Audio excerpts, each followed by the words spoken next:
Hey guys, it is Monday here in West Virginia, so it's time for us to do our Mopar Monday. And today we got a few wagons to unbox for you from Greenlight from their Estate Wagon series. We have 3 Plymouth Wagons, and we have all 3 years that they make.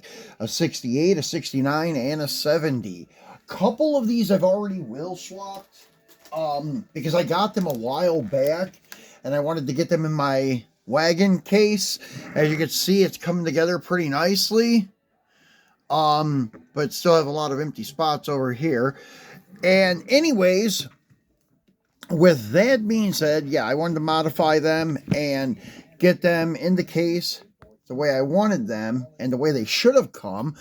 But honestly, a lot of the wagons I've been getting, I haven't had the wheel swap. Some of them came pretty good the way they were. Like, for example, the best estate wagon series, I think, is Series 7.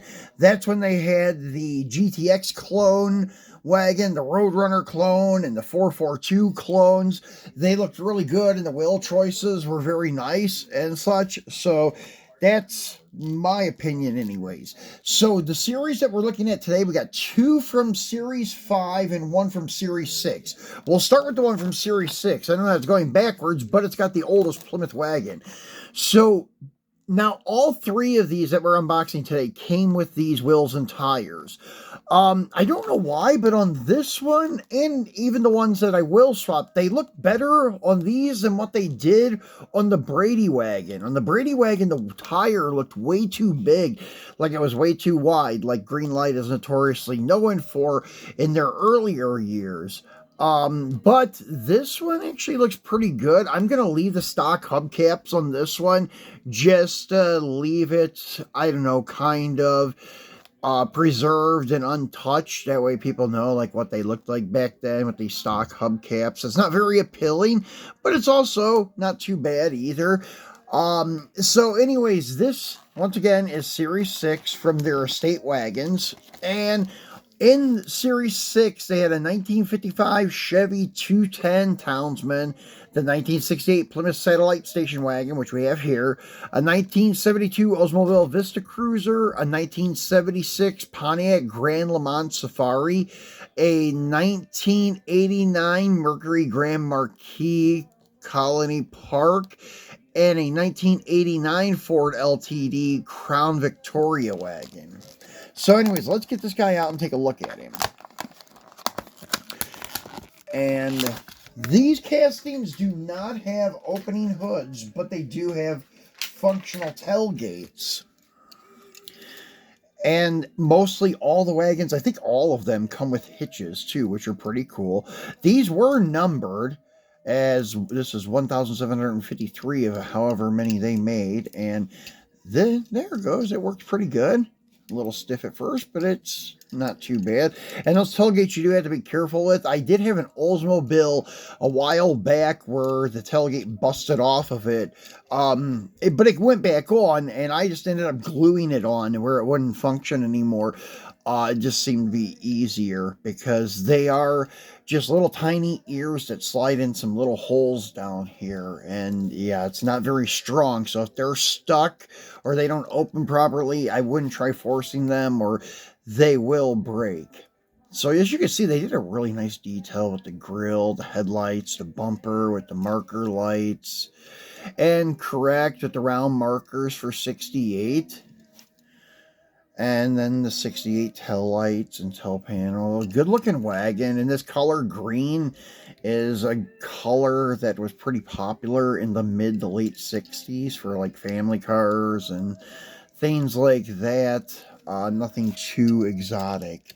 So moving along to the 69. Now this guy I will swap. As you can see, all I did is put some black steel rims on it. And these wheels used to be on my Brady Bunch wagon, the gold one up here, as you can see, but we swapped those out and put Mopar Rallies on it because at the time when I did that, I had the GTX and the Roadrunner here, and I just wanted it to fit in because I had a 68 GTX clone and the 70 Roadrunner clone, but nothing for 69. So I put the Mopar rallies on it to make it look like a Roadrunner clone. That way they kind of suited one another. Having some camera difficulty here. I think my hinge is starting to wear out on the one part of my stand. So anyways, yeah, as I mentioned, it came with these hubcaps. So if you can imagine, but I swapped it out for these black steel rims. And these black steel rims I was going to put on the cop car, but I found actually a better set for the cop car. This one may eventually get wheel swapped again or end up getting the original wheels put back on it with the hubcaps, because for some reason, I don't know why, the rear wheels on this one wobbles. They never wobbled before when they were on the Brady Bunch car. The axle's not bent. I think one of the tires are out of round.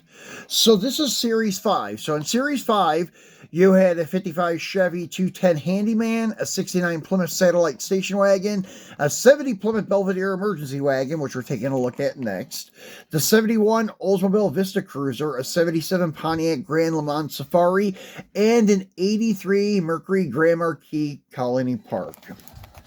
So let's get this guy out and take a look at him. This one I cut pretty good because it sealed up like it was never even opened. So we'll get him out and take a look at him.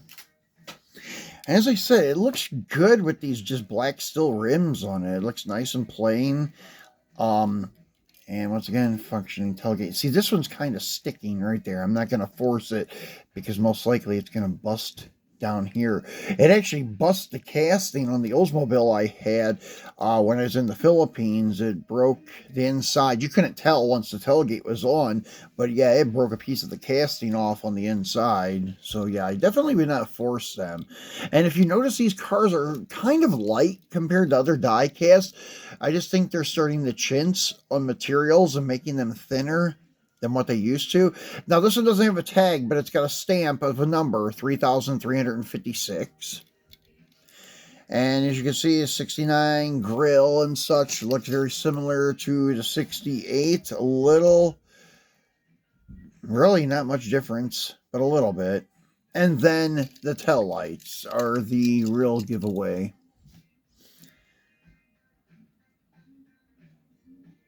So, anyways, that's it for this guy. And as I said, he's got a little bit of a wobble. Well, we can't really tell here. This is all rough terrain. So, anyways, we'll park him there and get him out of your way. Yeah, as I said, I'm having some problems with this stand today. The hinge is kind of worn. So here is that 1970 Plymouth Belvedere Emergency Wagon. As I said, I found something better for this. This is picture perfect, just like it would have looked in the 60s, with steel rims and the dog dish caps, poverty caps, or police caps, whatever you want to call them. Those are the three most popular names for them. So police caps on steel rims on a police car is perfect. So it looks really good. This isn't indicated as any particular state or highway patrol or anything, just says police on the side, so it's kind of generic, but it's okay. Has that one bubblegum light on the roof with the big siren there, and the two-tone blue with white looks really good. So let's get him out and take a look at him. This is also from Series 5, so we're not going to read the back of the card. So there he is. And this one doesn't have too bad of a wobble. It did at first, but I noticed one of the tires were out of round, so I changed the tire, and that seemed to help it quite a bit.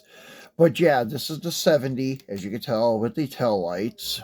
The tail lights on this almost looks like 67 Plymouth, but then you have your grill that's more flat front end. I love the front ends of a 70. I don't know. I know they're kind of flat and a little bit bland compared to the others, but I just love them the way they look. And if it was a Satellite or Roadrunner, I'd like the scoop on the side, but it's not. It's just the wagon, but still yet very cool. And once again, the tailgate on this one does not want to open at all, so I'm not going to make it. As I said, they will break. So be careful. So it is numbered on the bottom. So this is a general, I guess, lower number, I would say 250. So it's under 500. That's kind of cool. But yeah, I had to put these wheels on it. It looks much, much better with those wheels. But yeah, that's it for our Wagon Wednesday today, guys. And we'll get these guys lined up here for you to take one last look at. And they look really, stupid thing. They look really good together, as you can see. So we'll be back again on Wednesday for a Wagon Wednesday. Believe it or not, we have some General Motors wagons to crack open for you guys, and we'll do a couple of them on Wednesday. And then, as usual, we'll be back on Friday for our Free It Friday for just something random that we crack open every Friday. So be sure to turn on your notification bell so you know when we do launch a video. And be sure to subscribe if you haven't already. And leave us a thumbs up. It helps us move on up in the algorithm so more people can see our videos. Thanks a lot, guys. And thanks for watching. Enjoy your week.